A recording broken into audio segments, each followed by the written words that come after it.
A warm welcome to Robin McGraw, everyone.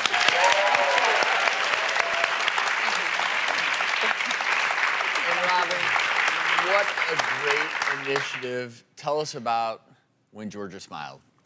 Well, I'm very, very proud of When Georgia Smiled. I named When Georgia Smiled as a tribute to my mother and the strength and the love that her smile brought to me when I was growing up. I grew up with a lot of uncertainty in our home because of my father's alcoholism. When he drank, he would tend then to gamble. So, of course, my life was filled with a lot of uncertainty. And my mission with When Georgia Smiled is to create and advance programs that keep women and children, especially those affected by domestic violence.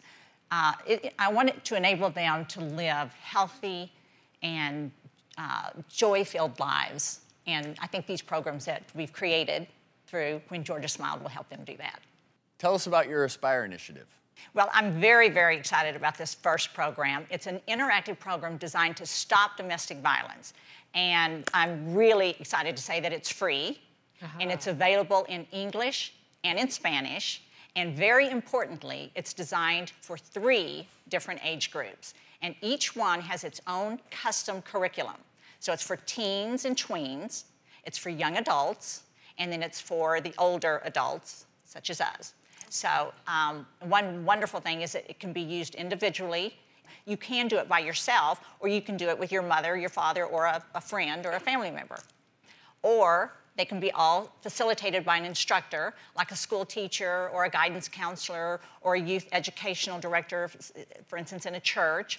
And Robin, let's go to our medical wall so we can show people exactly what you're talking about with When Georgia Smiled, because one of the best things about it is that the Aspire initiative, it connects people to the movement. And part of the Aspire initiative, there are 3 big things you're looking at here. That's right. We have 3 different sections. The first one is what's the real deal? And that's what's the real deal on abuse. And that's where we define what abuse really is. And then the second one is stop it before it starts. And lastly, and I think maybe most importantly, is the section on take action. And this is where I teach you how to exit an abusive relationship safely and how to stay safe once you are out. Because I don't think a lot of people know that most of the abuse can happen once you're out of the abusive situation. 70% of all victims of domestic abuse, it's happening after they've tried to leave. So this is huge. That's true. And this program, about 40 minutes long, there are a lot of elements to it. I want to share a video montage with everyone contained in the program. My boyfriend was obsessed with me. He would call me all the time and drive by my house to make sure that I was home. My boyfriend used to kick down doors, call me names, smash my face into the TV screen. He would choke me and laugh about it. My boyfriend shoved me against the car when I didn't do what he wanted.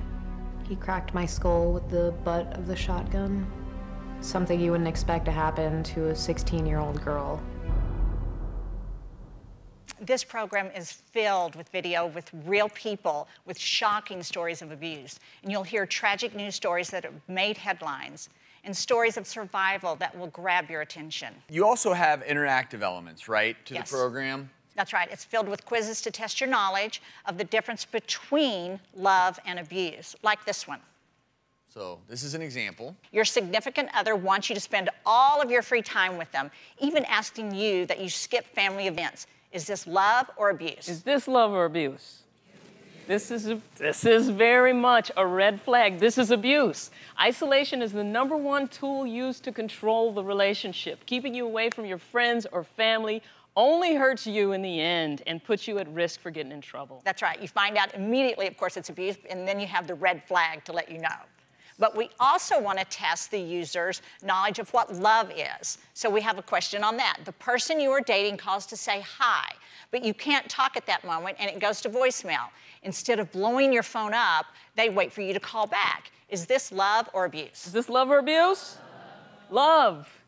And you are right. Green flag. Green flag. This is love. In this example, the partner is just checking in and still respecting your boundaries by not calling you numerous times. This is probably not your stalker. Good.